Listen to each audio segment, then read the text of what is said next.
Hello everyone, कैसे हैं आप सभी? आई होप एकदम बढ़िया होंगे। I know during this pandemic सभी बहुत ज्यादा डिस्टर्ब हैं, इसलिए सभी प्रिकॉशंस लें और सेफ रहें।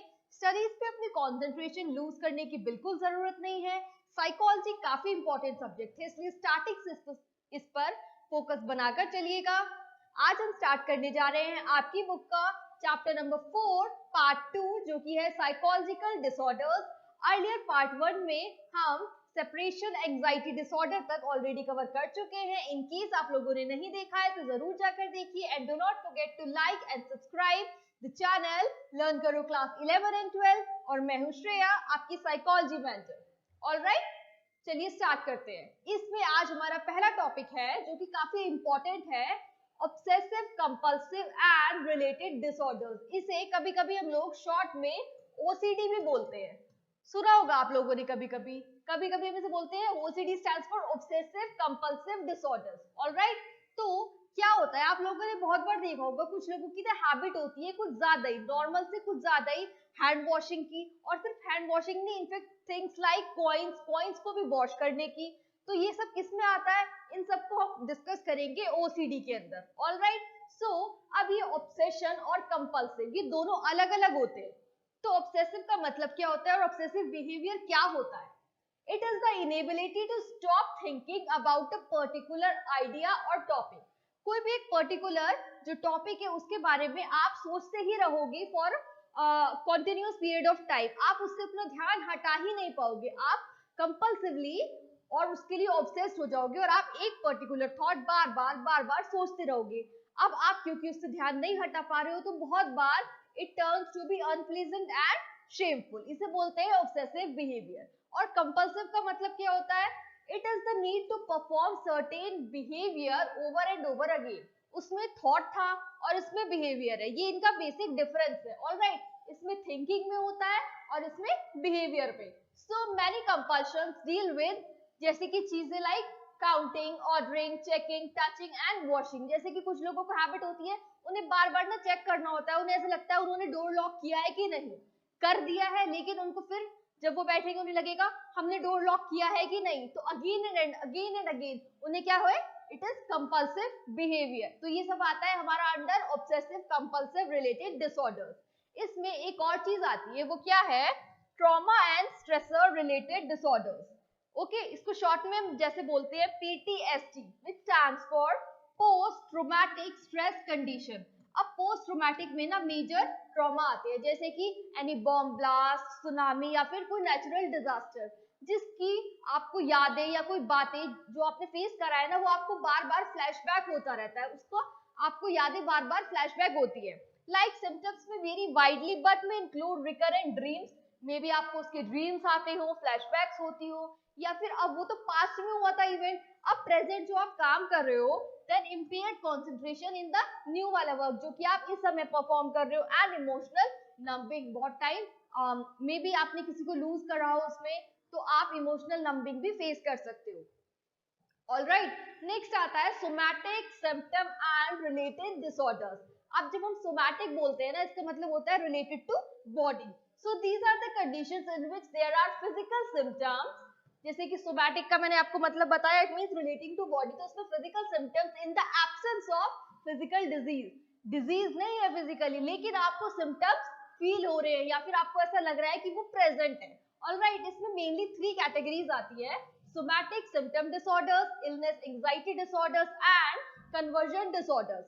तो somatic symptom disorders में क्या आता है? It involves a person having persistent body related symptoms। जिसको ये है ना उसको लगेगा कि उसके अंदर symptoms हैं, and which may or may not be related to any serious condition. अब वो डॉक्टर के पास जाएगा, डॉक्टर ने उसका चेकअप करा, उसने बोला कोई दिक्कत नहीं है आपको, लेकिन उसे लगेगा कि उसे दिक्कत है, एंड मे बी डॉक्टर को ही ना पता चल पाया हो। तो ये वो अपने बारे में सेल्फ कंसर्न हो रहा है, उसको बॉडी में अपनी फिजिकल लग रहा है कि है, लेकिन डॉक्टर बोल रहा है कि कोई ऐसा साइन सिम्टम्स प्रेजेंट नहीं है। नेक्स्ट आता है illness anxiety disorder. It involves persistent preoccupation about developing a serious illness and constantly worrying about its possibility। ये जिनको होता है ना, अगर वो किसी से बात कर रहे हैं, कोई अपनी इलनेस अपनी एंजाइटी के बारे में उन्हें डिफाइन कर रहा है, तो वो सब वो अपने अंदर फील करने लगेंगे। अब फ्रीक्वेंट विजिट्स तो यहाँ पे भी होती ही है डॉक्टर की, लेकिन इसमें सब कुछ ना नेगेटिव परसेप्शन बनता जाता है। फॉर एग्जाम्पल, डॉक्टर ने कोई रिपोर्ट बोला है कि आप वो रिपोर्ट करवा लीजिए, अब रिपोर्ट आई नहीं है, लेकिन the person with illness anxiety disorder को लगेगा कि जो रिपोर्ट्स आएंगी वो अनफेवरेबल ही होगी, और अगर वो फेवरेबल भी होती है, डॉक्टर ने बता दिया कि सब ठीक है, लेकिन person who are suffering from illness anxiety disorders वो डॉक्टर के कन्विंस कराने पर भी कन्विंस नहीं होते, उनको अपने अंदर जो है साइन एंड सिम्टम्स दिखते रहते हैं और वो फील करते हैं कि ये प्रेजेंट है, और डॉक्टर भी उन्हें अश्योर नहीं कर पाता।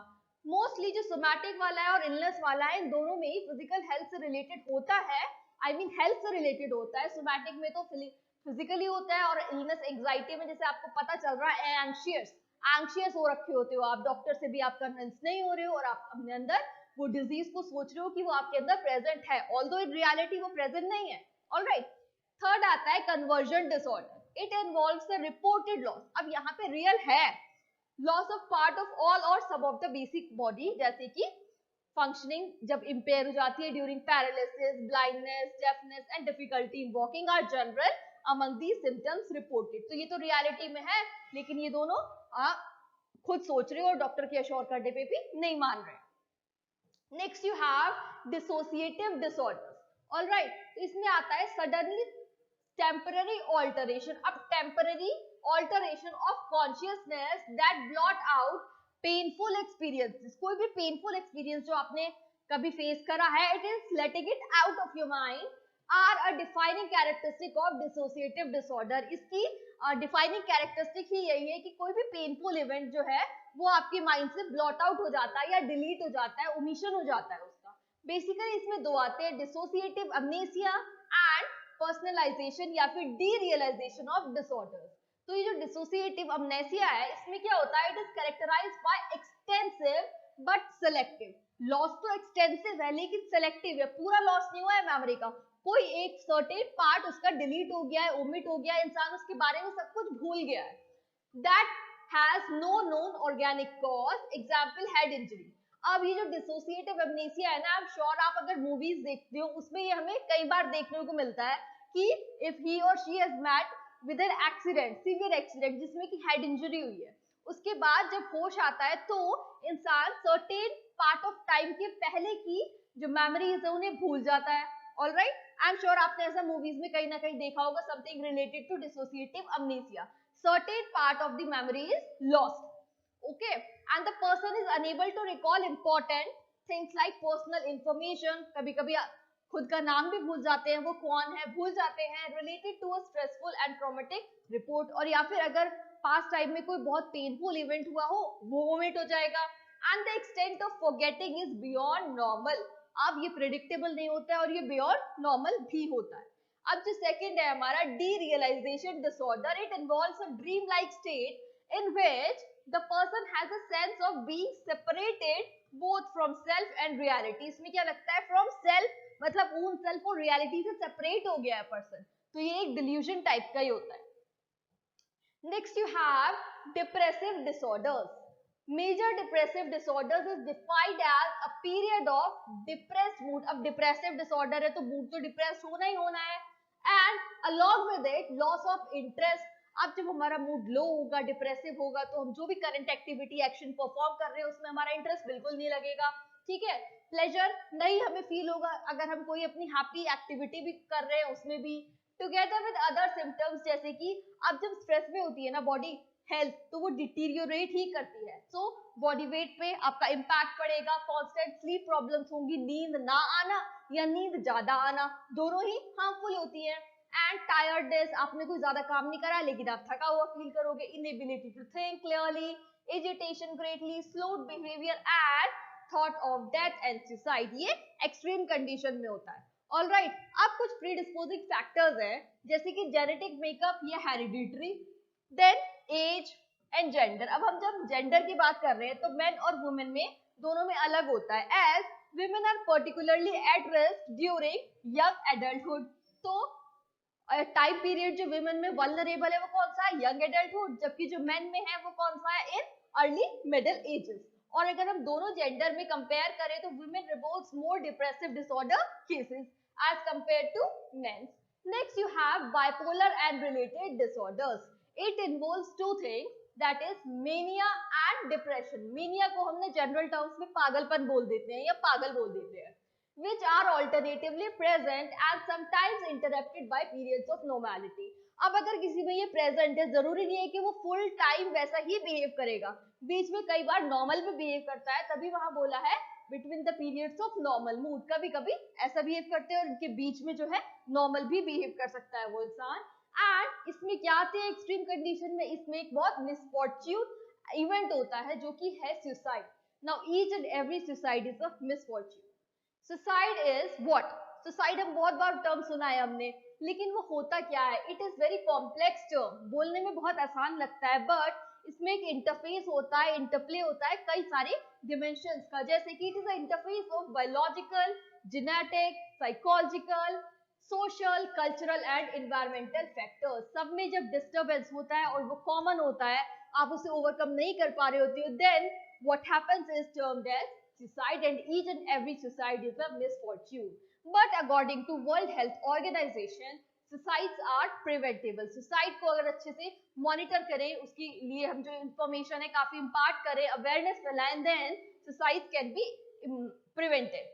So कुछ गाइडलाइंस हैं by WHO, which stands for World Health Organization, as limiting access to the means of suicide.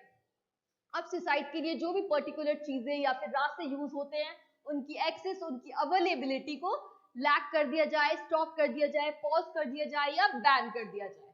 Alright, next is reporting of suicide by media is a responsible way.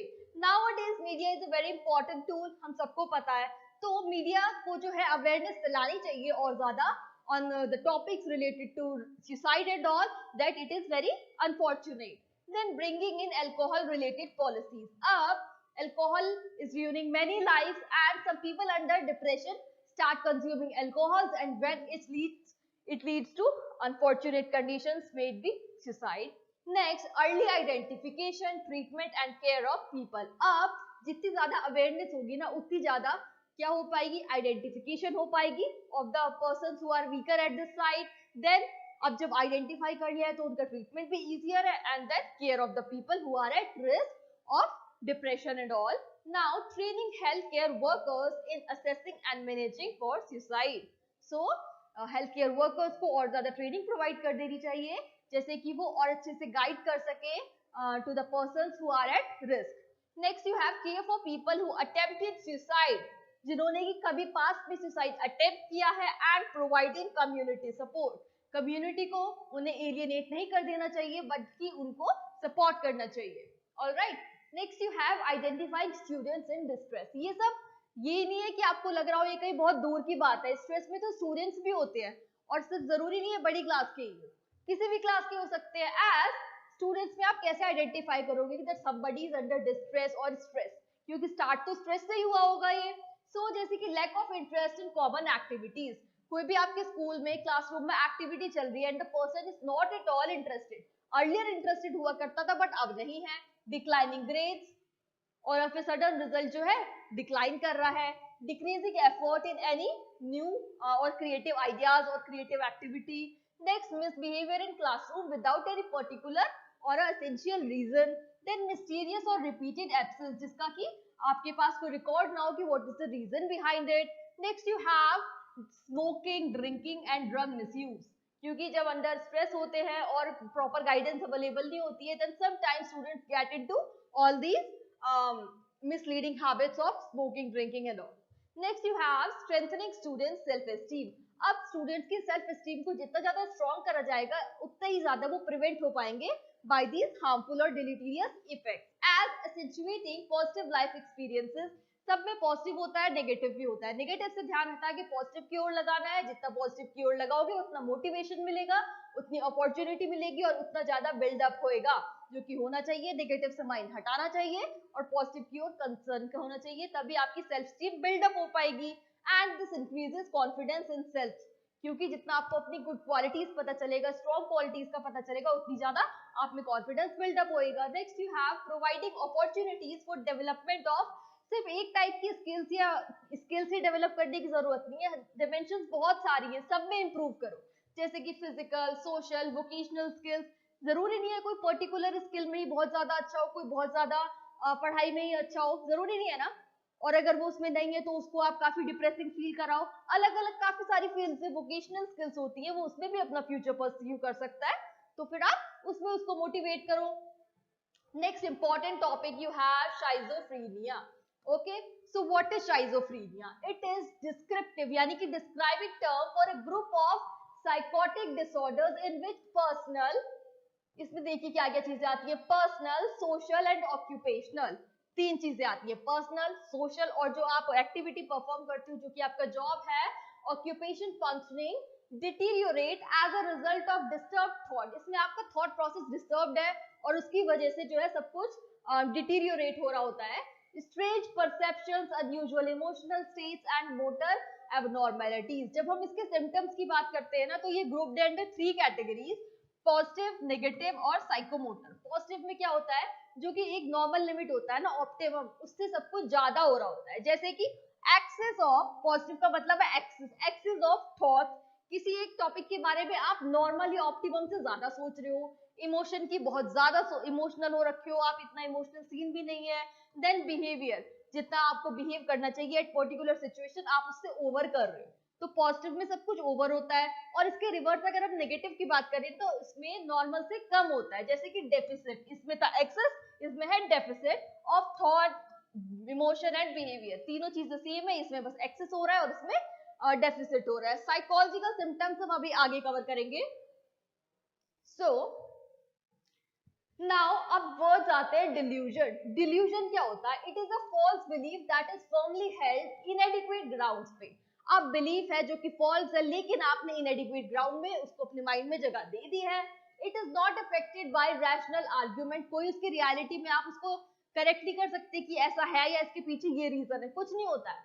And has no basis in reality, जैसे कि एक सबसे ज्यादा important होता है शाइजोफ्रीनिया में, okay, persecution. इसमें क्या होता है ना, डिल्यूजन ऑफ परसिक्यूशन में पर्सन को लगता है कि वो स्पाई हो रहा है, सब उसके बारे में बात कर रहे हैं या फिर कोई है जो उस पर नजर रख रहा है। ऑलराइट, तो ये होता है in schizophrenia delusion of persecution. Next आता है हेल्यूसिनेशन। वर्ड तो सुना होगा आपने, hallucination. It is perception that occurs in the absence of external stimuli.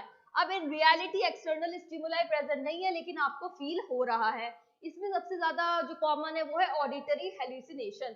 कोई बात नहीं कर रहा है लेकिन आपको बातें सुनाई दे रही है, मे बी ऑफ 2 पर्सन और मे बी थर्ड पर्सन, आपको सुनाई दे रहा है, वो प्रेजेंट नहीं होता है। डिफरेंट डिफरेंट टाइप की होती है हेल्यूसिनेशन, लेकिन सबसे ज्यादा कॉमन होता है ऑडिटरी। गस्टिटरी भी होता है कभी कभी, a sense of taste of any food और ड्रिंक आपको परसीव होगा लेकिन इन रियलिटी वो होगा नहीं। Okay, next you have inappropriate affect, that is inappropriate affect में क्या होता है, emotions that are unsuited to a situation, जैसे कि कोई happy situation and you start crying, या फिर कोई sad situation you start smiling और लाफिंग, तो ये क्या हुआ, inappropriate affect. Next you have एलोगिया और पॉवर्टी ऑफ स्पीच। इसमें क्या आपकी speech your verbal is a reduction in speech और स्पीच कंटेंट हैम्पर्ड होगी या फिर कंप्लीटली रिड्यूस्ड होगी। Next you have blunted effect and flat effect. अब आप इसके लिए ना एक नाइफ समझो, नाइफ या तो शार्प होता है या ब्लंटेड होता है। ब्लंटेड कब होता है, जब उसकी शार्पनेस कम हो जाती है और वो हमारे फ्रूट्स वेजिटेबल्स अच्छे से चॉप नहीं कर रहा होता है। So many people with schizophrenia show less, normal से less anger, sadness, joy and other feelings than most people do and thus they are blunted effect, normal से कम हो जाना। ओके, अब फ्लैट में क्या है, कंप्लीटली खत्म हो जाना। as some show no emotion at all, इसमें तो कम हुए थे कि ज्यादा रोना चाहिए कम रो रहा है, ज्यादा हंसना चाहिए कम हंस रहा है, ज्यादा हैप्पी होना चाहिए कम हैप्पी हो रहा है, लेकिन इसमें क्या है, बिल्कुल है ही नहीं, ना तो खुश हो रहा है ना ही दुखी हो रहा है। ओके, अब हमने लास्ट में जो क्या छोड़ा था, एक टॉपिक हमने स्किप किया था ना यहाँ पे, साइकोमोटर सिम्टम्स। अब हम ये कवर करेंगे। साइकोमोटर सिम्टम्स में आते हैं catatonic stupor, catatonic rigidity and catatonic posturing. So catatonic stupor क्या होता है, first of all people in catatonic stupor remain motionless. Okay, इसमें मोशनलेस होते हैं, कंप्लीटली साइलेंट होते हैं for long stretches of time. कोई मोशन नहीं हो रहा है, इनएक्टिव है बॉडी, बिल्कुल एट अ क्या बोलोगे आप, एट अ इमोशनलेस स्टेट में है। ये है कैटाटोनिक स्ट्यूपर। अब ये 3 वर्ड है इसलिए आपको लर्न करना पड़ेगा। स्ट्यूपर, देन कैटाटोनिक सबके आगे लगा हुआ है। अब आती है rigidity, that is maintaining a rigid, rigidity है ना, तो रिजिड अपराइट पोजीशन और पोस्चर फॉर सेवरल आवर्स। आप एक अपराइट और रिजिड पोस्चर में रहता है वो person who is suffering from this schizophrenia का साइकोमोटर सिम्टम्स। तो कैटाटोनिक रिजिडिटी स्यूपर हमने पढ़ लिया। और लास्ट में आता है कैटाटोनिक पोस्चरिंग, जिसमें कि ऑकवर्ड या फिर बिजार पोस्चर अटेन कर लेता है पर्सन फॉर सेवरल आवर्स और लॉन्ग टाइम पीरियड्स। ऑलराइट, अपने नेक्स्ट लेक्चर में हम कवर करेंगे from neuro developmental disorders onward. And by learn करो premium subscription you can attend live classes from anywhere any time. You can analyse your own performance as you will get personalised student reports. Entire study material आपको provide कराया जाएगा in PDF format. In case अगर आपको अकेले पढ़ना काफी boring लगता हो, मोनोटोनस लगता हो, then you will be enrolled in classes along with your peer groups. आप अटेंड कर सकते हैं doubt clearing session. Along with it, you can also attend live tests, quizzes and assignments. You can download our official app, Learn Karo the live learning app, and you may also join us on Telegram. दोनों के links description box में provided. And still, if you have any doubts, any queries, do ask me in the comment section below, and I shall meet you in the next class. Till that time, stay safe, keep studying. All the best. Bye bye.